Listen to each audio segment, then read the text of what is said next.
इस कार्यक्रम के पुण्यार्जक हैं पुण्यशाली श्रावक श्रेष्ठ परिवार श्री कंवरीलाल जी सेठी एवं श्री सुमेरमल जी छाबड़ा की स्मृति में सेठी छाबड़ा परिवार निवासी गुवाहाटी एवं कोलकाता, श्रीमती रतनमणि देवी सेठी, श्रीमती इंदिरा देवी छाबड़ा, श्रीमती प्रीति जैन, श्री सुरेंद्र जैन, श्रीमती रिया जैन, श्री सिद्धांत जैन, पौत्री दामाद, श्रीमती सलोनी, श्री सिद्धांत जी रारा, दुल्हन साड़ी, श्रीमती मोनिका जैन, श्री अजीत जैन, आयुषी अर्नव, श्रीमती रितिका जैन, श्री विनीत जैन, विवान देवर्ष, पुत्री एवं दामाद श्रीमती ऋतु चूड़ीवाल, श्री सुधीर जी चूड़ीवाल, दोहित्र ऋषित हार्दिक।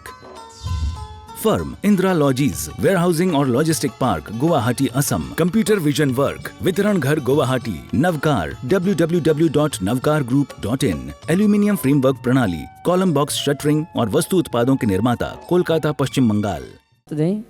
सबके हाथों में शास्त्र प्रदान करें। शास्त्र भेंट करने के लिए उठाइए ना, इस समय सर जिन वाणी जग मैया जन में दुख मेट दो, जन में दुख मेट दो। बाबूलाल जी सतभैया जी बजावें, योगेन जी आप भी बजावें और अरविंद राजा उनकी धर्मपत्नी भी जावे शास्त्र भेंट करने के लिए। जबलपुर से आ जाएं, जल्दी आइए। जिन वाणी जग मैया जन में दुख मेट दो, जन में दुख मेट दो, मरण दुख मेट दो। जिन वाणी जग मैया जन में दुख मेट दो। सुभाष जी, रेखा जी अगर यहाँ पर उपस्थित हैं, अजमेर से गुड्डू भैया उपस्थित हैं, तो मैं आए परम पूज मुनि शंख के कर कमलों में शास्त्र भेंट करने का कार्यक्रम संपन्न करेंगे। और आइए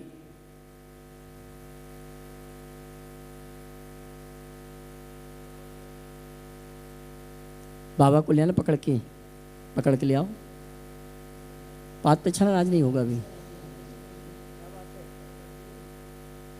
हेलो,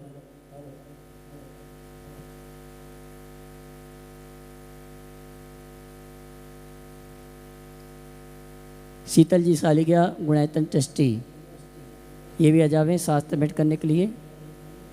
अविनाश भैया आप भी आ जाएं शास्त्र भेंट करने के लिए। भैया रिपीट क्यों कर रहे हो? हेलो,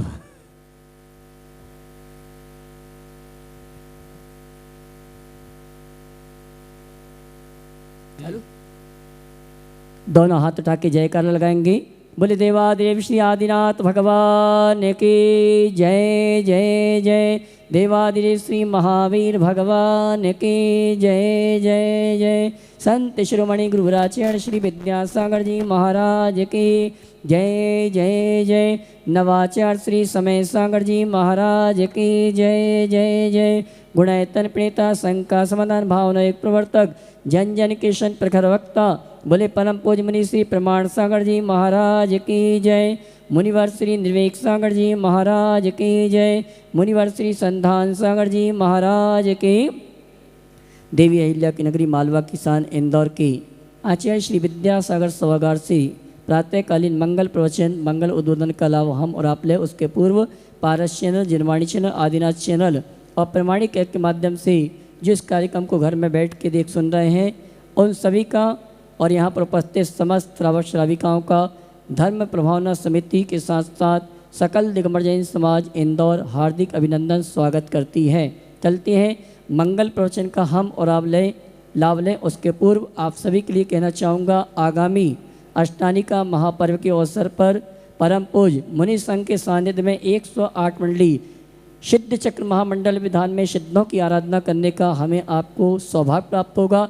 वो पुण्यशाली श्रावक हैं जिन्होंने मंडल लेकर अपने पूरे परिवार के साथ इष्ट मित्रों के साथ ये सौभाग्य प्राप्त किया है और सौभाग्य के क्षण आपके करीब आ रहे हैं। जो मंडल पुण्याजक नहीं बन पाए हैं, सामान्य इंद्रदानी के रूप में अगर इस अनुष्ठान में उपस्थित होना चाहते हैं तो आपको ये अवसर सौभाग्य प्राप्त हो रहा है।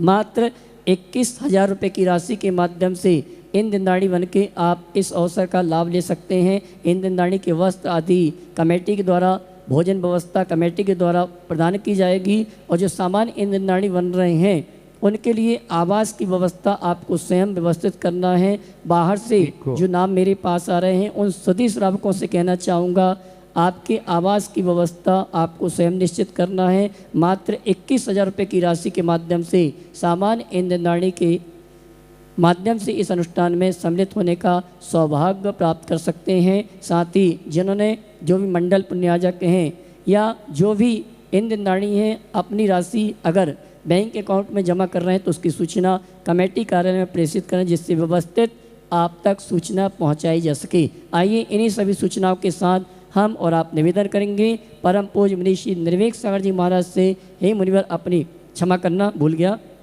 मुनिवर श्री संधान सागर जी महाराज से निवेदन करूंगा अपनी दिव्य देशना के माध्यम से हम सभी को श्रद्धांजलि देकर हम सभी का मार्ग प्रशस्त करें। दोनों हाथ उठा के जयकारा लगाएंगे। बोले परम पूज्य मुनिवर संधान सागर जी महाराज की नमोस्तु गुरुवर। दोनों हाथ जोड़ लें।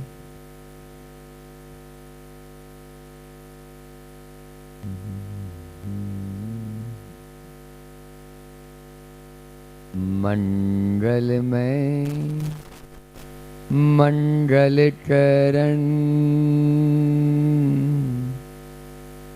वीतराग विज्ञान नमो ताहि जाते भई अरहंतादि महान जो विद्यादि सागर सुधी जो विद्यादि सागर सुधी गुरु हैं हितेसी शुद्धात्म में निरत नित्य हितोपदेसी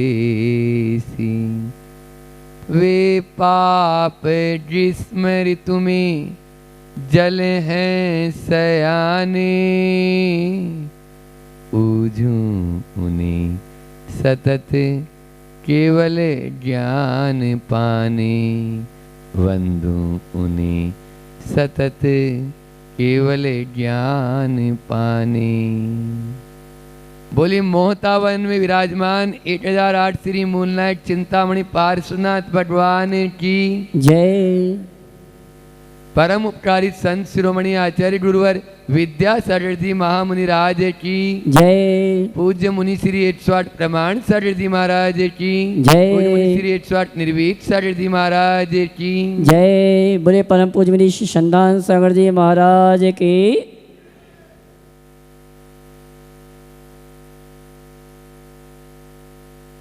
आज समीक्षा का दिन है। 10 दिन तक खूब हैवी डोज मिलता रहा और आप लोगों ने भरपूर उसका आनंद लिया। संत कहते हैं कि भोजन करने का महत्व नहीं है, भोजन को पचाने का महत्व है। आपने कितना भोजन किया ये महत्वपूर्ण नहीं, भोजन आपने कितना पचाया, आपने कितना सारा पढ़ा ये महत्वपूर्ण नहीं, आपने उसमें से कितना याद रखा, आप कितना चले ये महत्वपूर्ण नहीं, आप किस दिशा में चले ये महत्वपूर्ण है। गलत दिशा में तो बहुत तेजी से चल रहे हैं, लेकिन सही दिशा में यदि 2 कदम भी चले हैं तो वो आपके गलत दिशा के 1000 कदम से भी अच्छे हैं। आज गलत दिशा की ओर तो हम दौड़ते चले जा रहे हैं। बस यही हमारी समीक्षा इन 10 दिनों 11 दिनों में हमें क्या क्या हमने बातें सीखी, किस प्रकार से श्रावक संस्कार शिविर में संस्कारों का हमारा पुनः बीजारोपण किस प्रकार से हुआ है, यह हमें याद रखने की आवश्यकता है। 10 लक्षण हम सबके लिए विलक्षण बने, ये तभी तो बनेंगे ना। रोज शंका समाधान में लगभग 5-7 प्रश्न तो यही रहते थे कि महाराज जी हम 10 दिन के बाद में क्या करना है, यही करना है जो 10 दिन में किया है। आदमी यदि जिस प्रकार से अपने 10 दिन में, तो महाराज जी हमने 10 दिन तो उपवास किए थे, तो अब आगे भी पूरे उपवास ही करें क्या? उपवास नहीं, भोजन कैसे करना है ये तो जानते हो ना, भोजन में क्या खाना है ये भी जानते हैं। तो इन चीज़ों को अपने जीवन में अमल में लाएं, अन्यथा तो केवल 10 दिन हमने वह अनशन कर लिया और 11वें दिन होटल में जाके पार ना कर ली, तो फिर आपने क्या सीखा? गड़बड़ हो गया। इसलिए आप सभी इन 10 दिनों में जो हमें बीज मिले हैं, उन बीजों की रक्षा कहाँ होती है? बोलो। राजा सुनीता, अरविंद राजा की श्रीमती सुनीता राजा, हाँ, बीजों की रक्षा। ऐसा हुआ एक बार, एक पिता के सामने अपनी संतान के उत्तराधिकारी का चयन करना था कि किसको दूं। तो ठीक है, मैं यात्रा पे जा रहा हूँ, 2 महीने 3 महीने बाद लौटूंगा, ये देखो ये जो है ना बीज, ये गेहूँ ये रख लो, हाँ, और मुझे यही वाले वापस चाहिए, दूसरे नहीं। अब पहला जो था वो थोड़ा ज़्यादा पढ़ा लिखा था, आजकल के तो ज़्यादा ही होते हैं। आचार्य श्री जी ने हाई कोर्ट क्या कहा है ना, हम अधिक पढ़े लिखे हैं, कम समझदार। तो उसने सोचा अरे अब गेहूँ है, ये तो अपन कहीं से भी खरीद के ला देंगे, और उसने उन गेहूँ को बेच दिया। अब क्या था, वो तो गया। दूसरे ने, वो बहुत श्रद्धावान था, श्रद्धा ऐसी अटूट, पिताजी ने कहा है तो भैया हमारी श्रद्धा मजबूत है, पिताजी के यही गेहूँ वापस देना है। उसने क्या किया, तिजोरी खोली और उस तिजोरी में रख दिया और बंद करके रख दिया। चातुर्मास का महीना था, अब क्या होगा वो आप जानते ही हैं, 2-3 महीने बाद में। और तीसरा जो था उसने कुछ भी नहीं कहा किया, बस पिताजी आए तो पहला बोला अभी लेके आता हूँ बाजार से लाके, ये वो बीज नहीं। दूसरे को बोला अभी लाता हूँ, पोटली उठाई तो पता चला वो तो सब मिट्टी हो गया, घुन गया। और तीसरा जो था, बोले मेरे से क्या पूछते हो पिताश्री, आप खुद चलो। और पिछवाड़े में जाके दिखाया तो देखा 2-3 महीने में वहां पर फसल लहलहा रही थी, और उस एक एक बीज के 1000 बीज वहां पर उत्पन्न हो गए थे। तब आप समझ गए होंगे कि अपने पिता ने किसको उत्तराधिकारी बनाया। आपको भी 10 दिन में बहुत सारे अच्छे अच्छे बीज मिले हैं, हाँ, बड़े महाराज जी द्वारा, पूज्य महाराज श्री जी द्वारा, और यहाँ पर सब जितने भी कार्यक्रम हुआ, उन बीजों को क्या करना है? बोलो। हाँ, बीजों की रक्षा धरती में बोने से होगी।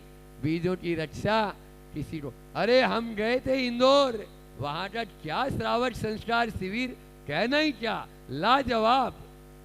आओ, ये लाजवाब, ये तो ऐसा ही हो गया कि अच्छे डॉक्टर को दिखाया और उस पर्चे को लेकर घूम रहे हो, और वो पर्चा सबको दिखा रहे हो, देखा हमारा उसमें अपॉइंटमेंट हुआ जिस डॉक्टर से किसी का हो नहीं सकता।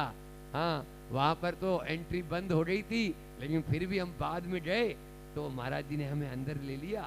हाँ, थोड़ा सोर्स से अंदर हो गए थे।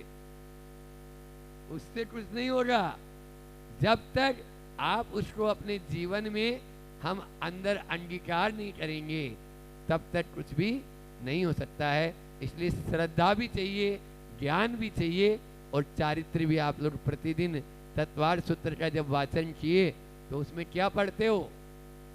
सम्यक दर्शन ज्ञान चारित्राणी मोक्ष मार्ग है। तो ये मोक्ष में कोई झंझट नहीं है, मोक्ष में किसी को विवाद नहीं है, लेकिन मोक्ष मार्ग में विवाद है। बस उस मोक्ष मार्ग में हम आगे बढ़े, इसी भावना के साथ में अपन यह 10 लक्षण पर्व में आप लोगों को यहाँ से बहुत सारे सूत्र मिले। आज क्षमा वाणी का पर्व है, और क्षमा वाणी में हमने आज कोटेशन क्या लिखा कि बदला लेने का मजा क्या, बदला लेने का मजा क्या, लोगों के दिल को बदल डाले, उसमें बहुत आनंद आएगा। बस बदला लेने का मजा तो एक क्षण का है, और किसी को यदि बदल डालो तो उसका सुकून जिंदगी भर का। सामने वाले के हृदय को परिवर्तन कर दें, तभी ये सच्ची क्षमा हमारी यहाँ होगी। 22 तारीख को सामूहिक क्षमावाणी इसी विद्यासागर आपके सभागार में, विशाल पांडाल में, रविवार का दिन, छुट्टी का दिन, और प्रातःकाल तो सबकी छुट्टी रहती है, नहीं है तो आपको मनाना है, और सारे कार्यों को विराम दे देंगे। लेकिन 22 तारीख को मोहता भवन के विद्यासागर भवन में चलेंगे, ताकि और उससे अवश्य क्षमा मांगेंगे, जिससे, क्योंकि आप लोग क्या करते हैं, क्षमावाणी भी उससे करते हैं जिससे आपका प्रेम रहता है, बाकी उसकी तरफ तो देखते ही नहीं हो, जिससे असली में क्षमा मांगना है, उससे आप यदि क्षमा करेंगे और क्षमा मांगेंगे तो हमारे लिए बहुत अच्छा होगा। गुरु जी के कुछ हाइकू लेकर अपनी वाणी को विराम करूंगा। गुरु जी ने बहुत ही अच्छे हाइकू हर विषय पर, लगभग 650 से ऊपर हाइकू गुरु जी के निकले।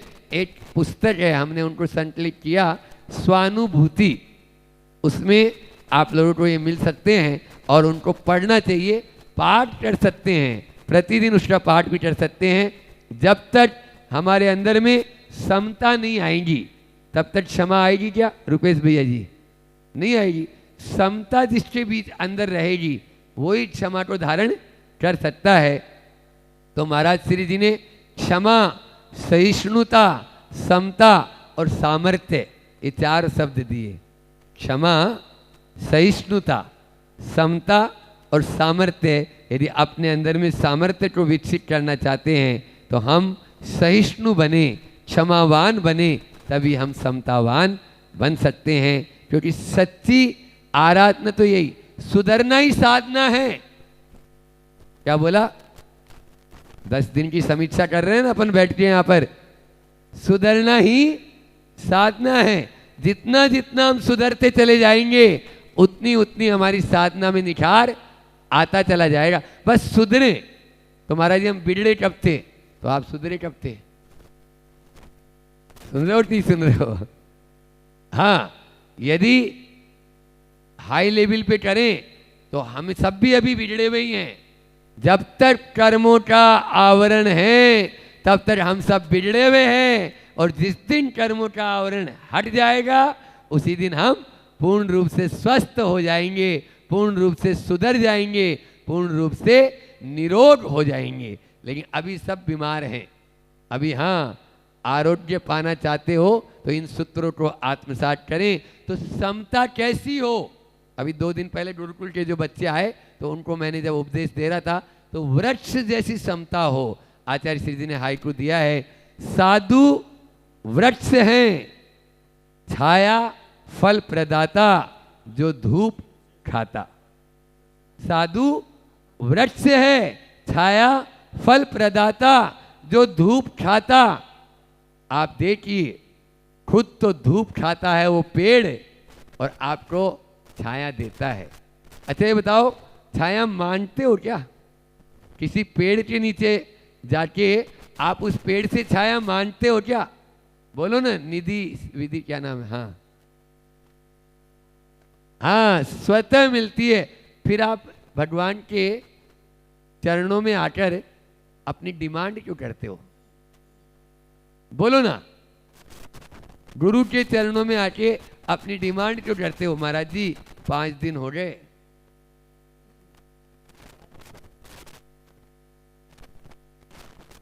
साधु वृक्ष है, छाया फल, फल भी आप पत्थर मारते हैं वो आपको फल दे रहा है।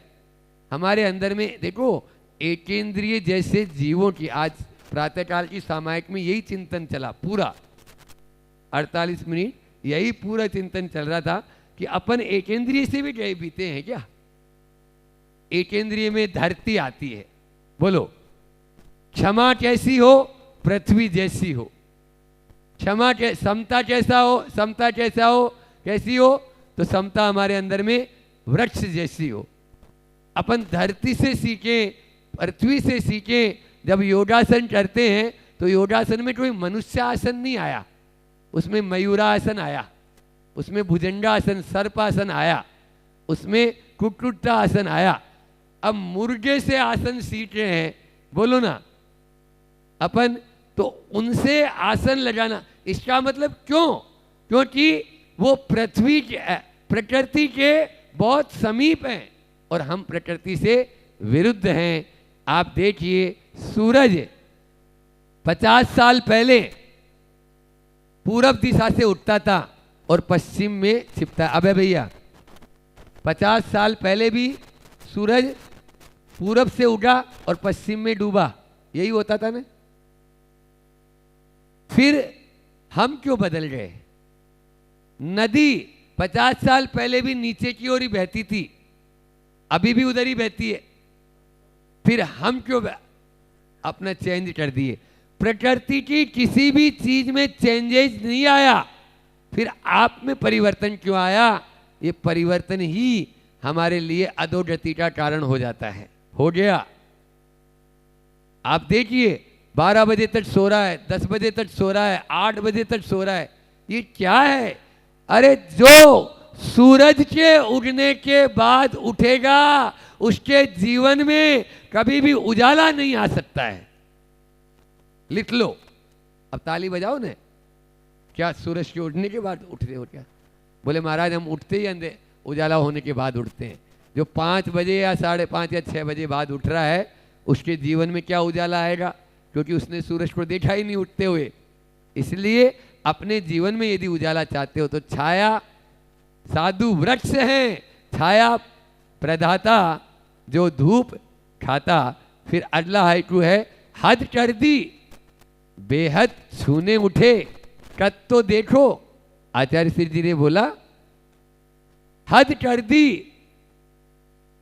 बेहद छूने उठे कद तो देखो। अपने कद हम देखते नहीं हैं और ऐसा छूने के लिए लालायित हो जाते हैं। वो बुंदेलखंड में कहा था ना कि कुबत कम और गुस्सा ज्यादा लक्षण है पिट जाने का, और आमद कम खर्चा ज्यादा लक्षण है मिट जाने का। मिट जाने का। अब आमद कम है और खर्चा, तो कुबत तो देखो उतना ही पांव पसारो ना जितनी आपकी, बोलो ना, चादर हो। रात सपने में, वो तरुण सागर जी बोलते थे ना, रात सपने में गांधी जी आए। अब तो आचार्य श्री जी भी आ सकते हैं, आते ही हैं। तो आचार्य श्री जी आए और बोले संदान सागर ये क्या हो रहा है? मैंने बोला गुरुजी चादर है छोटी और पांव पसार के सो रिया है। चादर है छोटी और पांव पसार कर सो रिया है। छोटी चादर में काम तो हद देखो, हद कर दी बेहद छूने उठे कद तो देखो। और फिर आगे है शिक्षा के ऊपर कि विदेशी शिक्षा ढो रहे हैं। बहुत अच्छा, विदेशी शिक्षा ढो रहे हैं तभी तो हम ढोर हैं। आचार्य श्री जी ढोर हैं। ढोर किसको बोलते हैं? बोलो ना बुंदेलखंड वालों, जानवर को। विदेशी शिक्षा ढो रहे हैं तभी तो हम ढोर हैं। आज यही हो रहा है, क्या करें, संसार में यही चल रहा है और उसको आदर्श मान रहे हैं। ये सबसे बड़ी रोने का कारण हो जाता है। बोलो हाँ, अरे हम गुरुकुलवासी या गुरुओं के सानिध्य में रहने वाले, हमारे पास में वो सब कुछ है, हमें अपेक्षा नहीं किसी से। हम तो देना जानते हैं, लेना थोड़ी। आपको लेना हो तो आओ। कहाँ गई वो नालंदा यूनिवर्सिटी? कहाँ गया वो तक्षशिला का विश्वविद्यालय? बोलो, जहां लाइन लगाकर एडमिशन होता था। लेकिन आज हम विदेशी शिक्षा को अपना रहे हैं और उस कारण से एक कॉन्वेंट पद्धति लेकर आ गए। इनके माध्यम से सब बंटा ढाल हो गया। ये सही ठीक नहीं है। फिर उसके बाद में एक विवाह के ऊपर जो आज महाराज श्री जी हमेशा बोलते हैं कि बिना विवाह, एक तो आचार्य श्री जी ने कई बार प्रवचन किया कि विवाह कब करना है, उम्र तय करो, लेकिन आज आदमी बूढ़ा हो जाता है लेकिन विवाह नहीं कर रहा। बिना विवाह प्रवाहित हुआ क्या? धर्म प्रवाह। धर्म का प्रवाह तभी प्रवाहित हो पाएगा जब विवाह करेंगे। आपके अपने जितने भी तीर्थंकर हैं, 24 के 24 तीर्थंकर विवाहित हुए हैं। अरे महाराज जी, 5 तीर्थंकर बाल ब्रह्मचारी हुए ना, ये अभी इस काल का दोष है। हमेशा 24 तीर्थंकर विवाह करते हैं लेकिन अभी नहीं किए कर पाए, वो अलग बात है। और उसमें भी 4 का ही नहीं हुआ, 1 तो निकले थे, अब बारात तो निकली ना उनकी। हाँ, तो इसलिए विवाह होना है तभी होता है, और कब करना है, क्यों करना है, कैसे करना है, ये सब बाद में अपन देखेंगे। तो आज उत्तम क्षमा वाणी का यह पर्व, और हम सब हृदय से क्षमा करें। सोशल मीडिया की, व्हाट्सएप की या जो फेसबुक की क्षमा है, उस क्षमा को तो आप बहुत करते हैं और वो मैसेज तो खूब फॉरवर्ड करते रहते हैं, दिन भर चल रहे हैं। पत्रकार जी बैठे हैं यहाँ पे, अविनाश जी। हाँ, वैसी क्षमा नहीं चाहिए, हमें क्षमा चाहिए कि नहीं, अनेकांत में जो मेरा सिद्धांत है उसके अनुसार मैं क्षमा। तुम भी ठीक हो, मैं भी ठीक हूँ, आप अपनी जगह ठीक है, मैं अपनी जगह ठीक हूँ। ही से भी की और ही बड़े सभी हम लोग, और 6 के आगे 3 हो विश्व शांति का योग। बस 36 का आंकड़ा न बने, 63 का आंकड़ा बने, तो यह क्षमावाणी बनाना बहुत सार्थक होगा। इसी भावना के साथ बोलिए अहिंसा परमो धर्म की। आचार्य गुरुवर विद्यासागर जी महामुनिराज की। और आइए परम पूज्य मुनि श्री के मंगल उद्बोधन मंगल प्रवचन का हम और आप लाभ लें। आगामी 21 सितंबर और 22 सितंबर 2 दिवसीय कार्यक्रम की सूचना आप तक प्रेषित कर रहा हूँ। IMA, IDA, NIMA, IAP और GPA का एक अभिनव प्रयोग यहाँ पर किया जाएगा। चिकित्सा, चिकित्सक एवं धर्म विषय पर हमारे इंदौर के जाने माने डॉक्टर्स का चिकित्सक सम्मेलन आयोजित किया गया है, जो 21 सितंबर को इसी मोहता भवन में सायंकालीन 4 बजे से 6 बजे तक संपन्न होगा। और इस कार्यक्रम में चिकित्सक तो आमंत्रित हैं, आप सभी इस कार्यक्रम में आमंत्रित हैं। किस तरह चिकित्सक का स्वस्थ रहने के गुर, जी, स्वस्थ रहने के गुर सीखेंगे आप पूज्य प्रमाण सागर जी महाराज। स्वस्थ रहने के गुण पूज्य मुनि श्री प्रमाण सागर जी के माध्यम से आप सीखेंगे। और यहाँ पर जो भी डॉक्टर्स हैं उनका आपस में मुनिवर के साथ संवाद होगा। और एक नया विषय हमें आपको मिलेगा 21 सितंबर को सायं 4 बजे से 6 बजे तक ये संवाद का कार्यक्रम चलेगा, और आप भी इस कार्यक्रम में सम्मान से उपस्थित हैं। साथ ही 22 तारीख की जो सूचना मुनिवर ने आप तक प्रेषित की है, 22 तारीख को सकल दिगंबर जैन समाज इंदौर का सामूहिक क्षमा वाणी का कार्यक्रम यहाँ पर किया जाएगा। प्रातःकाल की वेला में 7 बजे से हमारा ये कार्यक्रम प्रारंभ होगा। 7 बजे से अभिषेक, शांतिधारा, पूजन, और उसके पश्चात परम पूज्य मुनि संघ के सानिध्य में सकल दिगंबर जैन समाज इंदौर की सामूहिक क्षमा वाणी का कार्यक्रम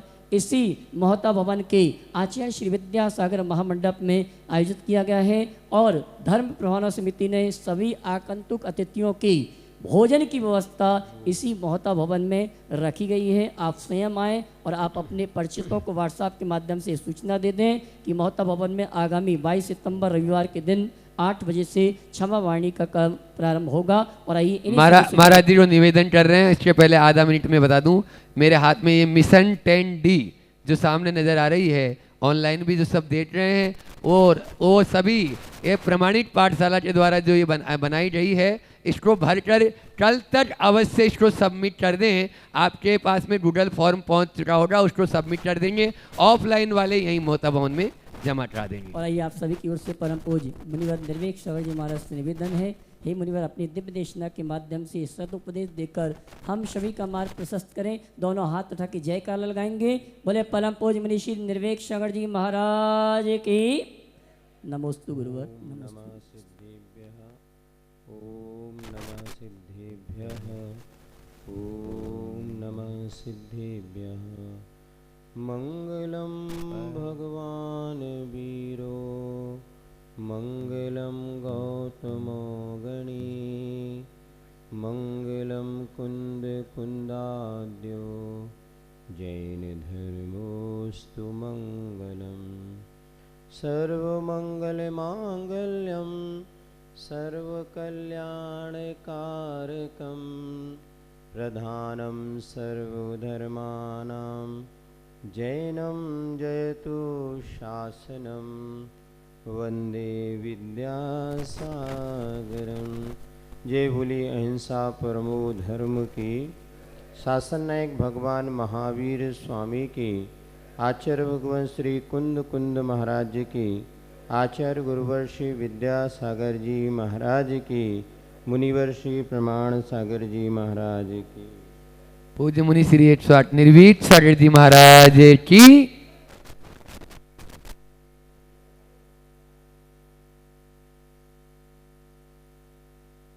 यात्रा जीवन विकास की चल रही है और पिछले दिनों हमने 10 लक्षण महापर्व के निमित्त से अपने परिणामों की निर्मलता और आत्म कल्याण के लिए कुछ सूत्र सुनने और समझने का प्रयास किया।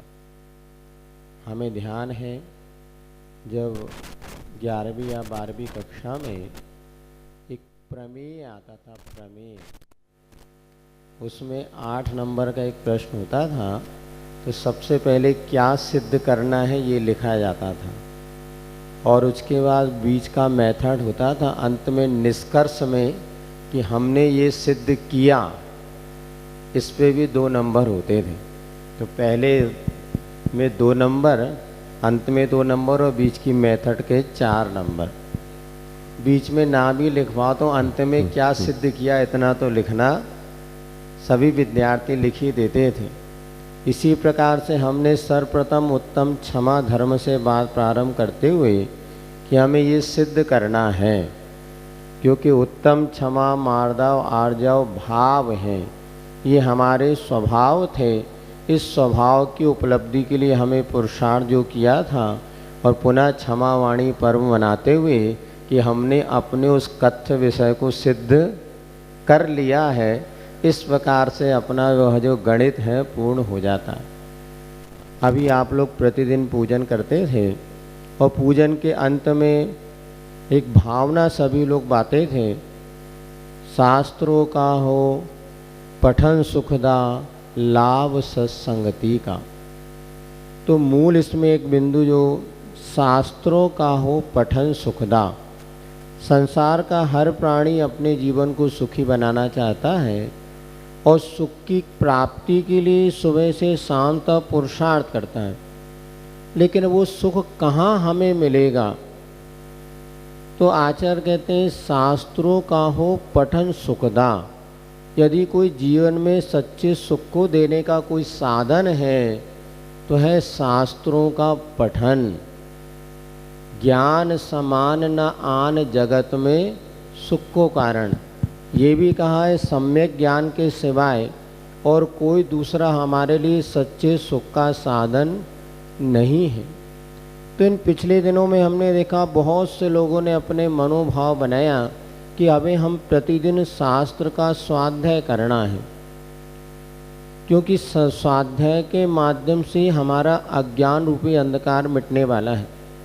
जब हम लोग दक्षिण भारत की यात्रा पर गए और चूँकि दक्षिण भारत में देखा कि कुछ द्रव्य क्षेत्र काल भाव की परिस्थितियाँ ऐसी बन रही हैं कि श्रावक जैन कुल में जन्म तो ले आए, किंतु जन्म लेने के बाद भी जैसे तत्व ज्ञान की रुचि या स्वाध्याय का माध्यम से जो तत्व का बोध होना था वो उनके सामने उतना उपलब्ध नहीं हो पाया। आचार्य महाराज ने यही कहा था, दक्षिण भारत में सबसे ज़्यादा आप यदि कुछ प्रचार प्रसार करना चाहते हैं तो प्रत्येक श्रावक को स्वाध्याय के माध्यम से जोड़िए। और पूज्य नियम सागर जी महाराज, अक्षय सागर जी महाराज, उन्होंने वहाँ पर इस क्षेत्र में बहुत पुरुषार्थ किया और छोटे छोटे गाँव में जो मढ़ा जिसको कहते खेत में रहने वाले परिवारों ने भी स्वाध्याय करना प्रारंभ कर दिया और उनके जीवन में एक आमूल चूल परिवर्तन आया। सच्चे देवसास गुरु के स्वरूप को समझा और जीवन में जीवन जीने की कला भी उन्हें समझ में आई। आज बहुत से श्रावक हैं जो कि अपने जीवन में स्वाध्याय तो करना चाहते हैं, किंतु स्वाध्याय कहाँ से प्रारंभ करें, कैसा प्रारंभ करें। जब गुरु महाराज पढ़ाते हैं तो बहुत अच्छी बात समझ में आ जाती है, और अब जब कोई ग्रंथ खोल करके हम पढ़ने बैठते हैं तो 2-4 दिन तो थोड़ा उत्साह आता, बाद में टाएं टाएं फिर लगता है यार अब समझ में नहीं आ रहा या समय नहीं है। कई बार समय होता है किंतु हमें विषय समझ में नहीं आता। कई श्रावकों की ये समस्याएं हैं, वो हमेशा हमारे पास लेकर के आते हैं, महाराज कौन से ग्रंथ का स्वाध्याय करें, क्या करें, वो कैसे करें।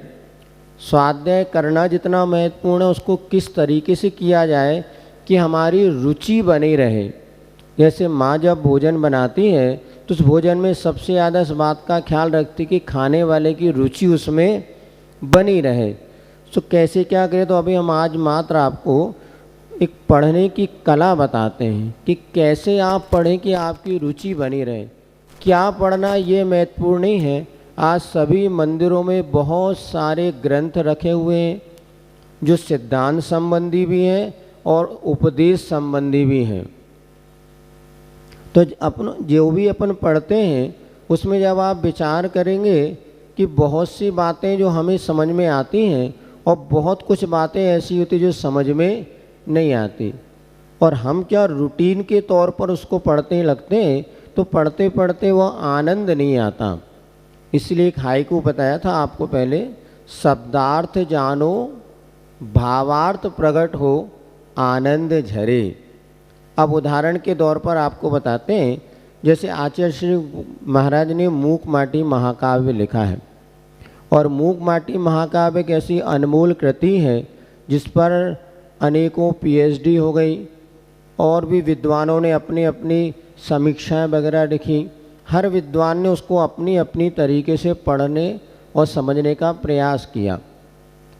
और अब जब हम सोचते हैं कि हम आचार्य श्री की किस कृति को पढ़ें, तो चूँकि काव्यमय होने से बहुत कुछ विषय ऊपर से चला जाता है। हमने बचपन में जब घर में थे प्रयास किया था मूक माटी पढ़ने का, किंतु 40-50 पेज पढ़ने के बाद ही हमने कहा अब तो श्रद्धा से उठाया था और श्रद्धा से वापस रख दो, क्योंकि विषय विशेष समझ में नहीं आ रहा।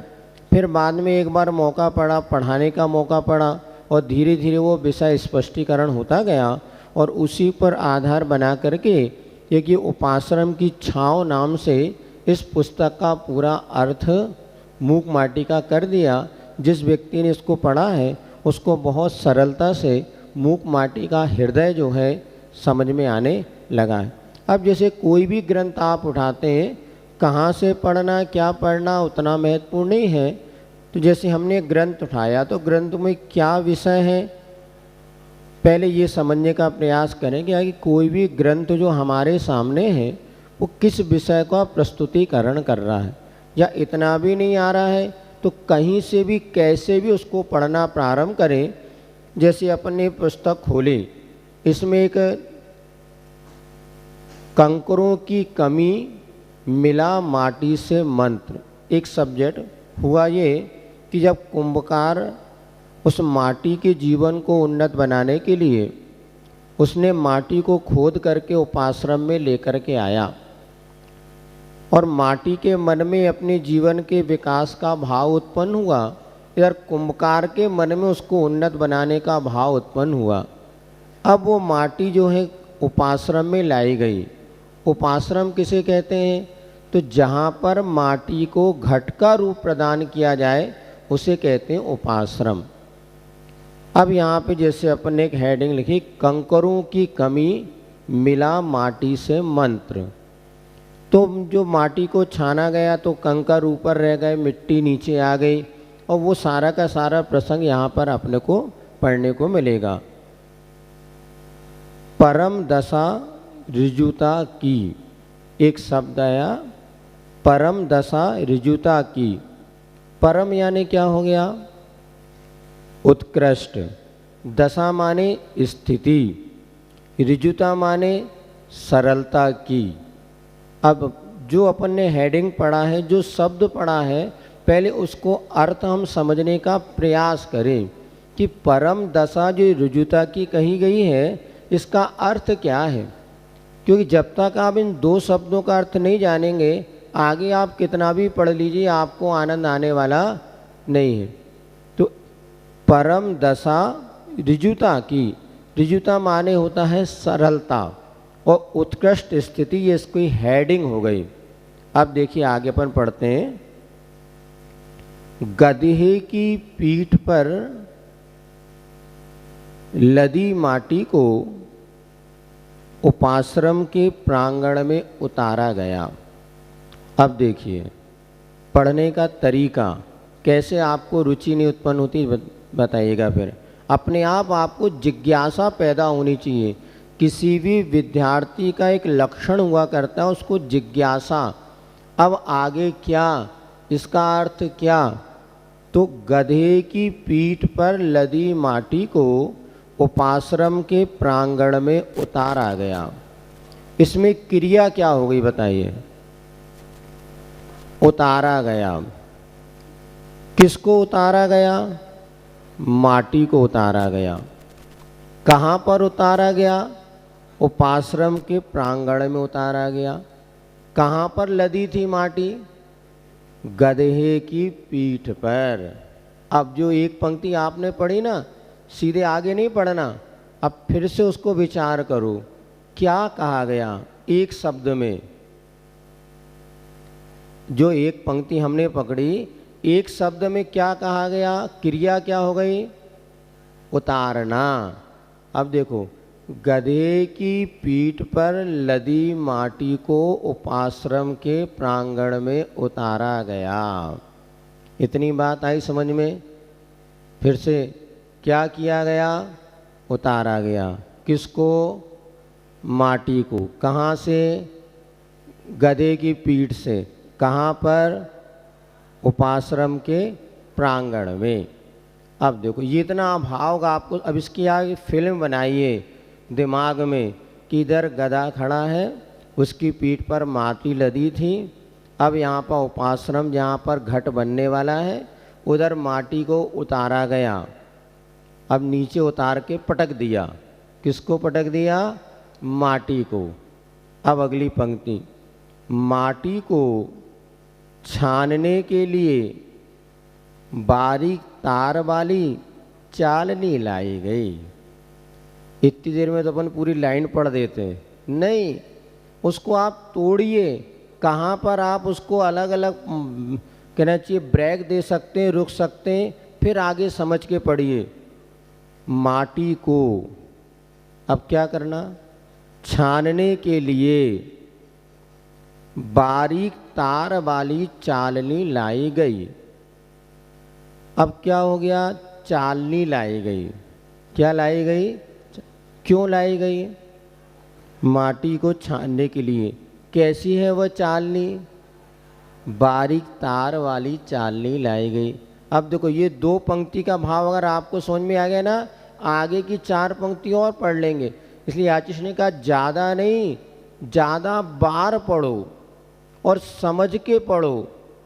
80% विषय आप सबके दिमाग में है, समझते हैं, किंतु जल्दबाजी के कारण हम सब उसको भाव हमारे भीतर आता नहीं और आगे हम बढ़ जाते हैं। अब क्या हुआ, माटी को छानने के लिए क्रिया क्या हो गई, छानना। किसको छानना, माटी को। उसको छानने के लिए क्या लाया गया, चालनी लाई गई। चालनी कैसी है, बारीक तार वाली। अब आपके दिमाग में फिल बनना, ये प्रारंभिक दशा में अगर आपने इतना पकड़ लिया ना, तो आगे आपको फिर फ्लो बनेगा। अब चालनी है बारीक तार वाली। बारीक तार वाली कर आ गया समझ में। मोटी भी छन्नी होती है और बारीक तार वाली भी होती है।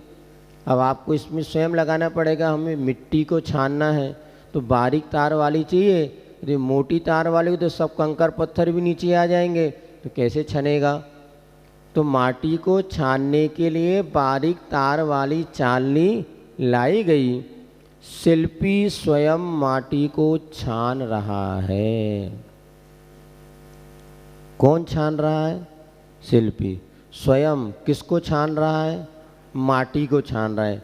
अर्थात ये समझना, किसी भी अच्छे कार्य को करने के लिए हमें स्वयं ही आगे आकर के उसको करना होगा। बिना मरे स्वर्ग नहीं होता। यदि आप व्रती बने हैं तो सबसे बड़ी बात एक ही समझना, यदि हमें अपने व्रतों की सुरक्षा करनी है तो स्वयं अपना काम अपने हाथ से करना हमें सीखना होगा। भरोसे की भैंस पड़ा ब्याती है। एक बुंदेलखंडी कहावत है, पड़ोसी की भैंस पड़ा ब्याती, अर्थात दूसरों पे विश्वास करके आप कभी भी अपने व्रतों का पालन नहीं कर सकते। सुन रहे हैं आप लोग? अभी 10 दिनों में हमने जो व्रतों का पालन किया, इन व्रतों को यदि निर्दोष आगे भी व्रत पालन करना चाहते हैं तो अपने को अपना काम स्वयं हाथ से करने की आदत डालनी होगी। महाराज हमने नियम ले लिया कि हम अष्टमी चतुर्दशी शुद्ध भोजन करेंगे।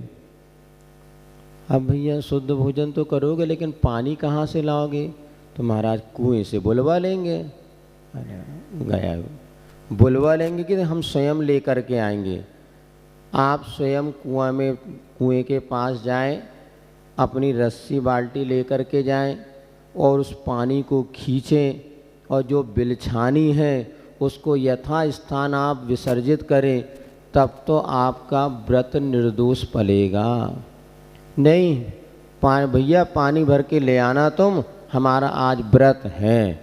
अब वो पानी भरने गया, उसने कैसे पानी निकाला, कैसे पानी छाना, और छानने के बाद जो जीव बचे उनका क्या हुआ ये तो देखो। अनंत नाम सत्य हुआ कि रक्षा हुई? उन जीवों की रक्षा कैसे होगी? तो हम जब कभी व्रती बने, ये समझना पहली शर्त हमारे सामने है, अपना काम हम स्वयं अपने हाथ से करेंगे तो व्रतों की सुरक्षा होगी। आज भी घर में कई ऐसी 80-80 साल की दादियां हैं जो अपना पूरा काम अपने हाथ से करती हैं। बेटा बहुओं का काम उन्हें पसंद इसलिए नहीं कि उनके मन में जीव दया का भाव नहीं है, तो व्रतों का पालन कैसे होगा? इसी प्रकार भोजन बनाना और अन्य कार्य करना, ये स्वयं शिल्पी माटी को छान रहा है। अपनी दया से भींगी करुणामयी आँखों से चालनी के नीचे गिरी माटी को भाव सहित देखता है, फिर छनी माटी को अपने हाथ में उठाकर रुचिपूर्वक अंगुलियों से छूकर देखता है। अब कैसा है शिल्पी? उसकी आँखें कैसे हैं? दया से भींगी करुणामयी आँखें हैं। यदि व्रती और सम्यक दृष्टि की आँखें कैसे होती हैं? इस कार्यक्रम के पुण्यार्जक हैं पुण्यशाली श्रावक श्रेष्ठ परिवार श्री कंवरीलाल जी सेठी एवं श्री सुमेरमल जी छाबड़ा की स्मृति में सेठी छाबड़ा परिवार निवासी गुवाहाटी एवं कोलकाता, श्रीमती रतनमणि देवी सेठी, श्रीमती इंदिरा देवी छाबड़ा, श्रीमती प्रीति जैन, श्री सुरेंद्र जैन, श्रीमती रिया जैन, श्री सिद्धांत जैन, पौत्री दामाद, श्रीमती सलोनी, श्री सिद्धांत जी रारा, दुल्हन साड़ी, श्रीमती मोनिका जैन, श्री अजीत जैन, आयुषी अर्नव, श्रीमती रितिका जैन, श्री विनीत जैन, विवान देवर्ष, पुत्री एवं दामाद श्रीमती ऋतु चूड़ीवाल, श्री सुधीर जी चूड़ीवाल, दोहित्र ऋषित हार्दिक। फर्म इंदिरा लॉजीज, वेयरहाउसिंग और logistic park, Guwahati Assam. Computer vision work, वितरण घर Guwahati. Navkar www.navkargroup.in। Aluminium framework प्रणाली, कॉलम बॉक्स शटरिंग और वस्तु उत्पादों के निर्माता, कोलकाता पश्चिम बंगाल।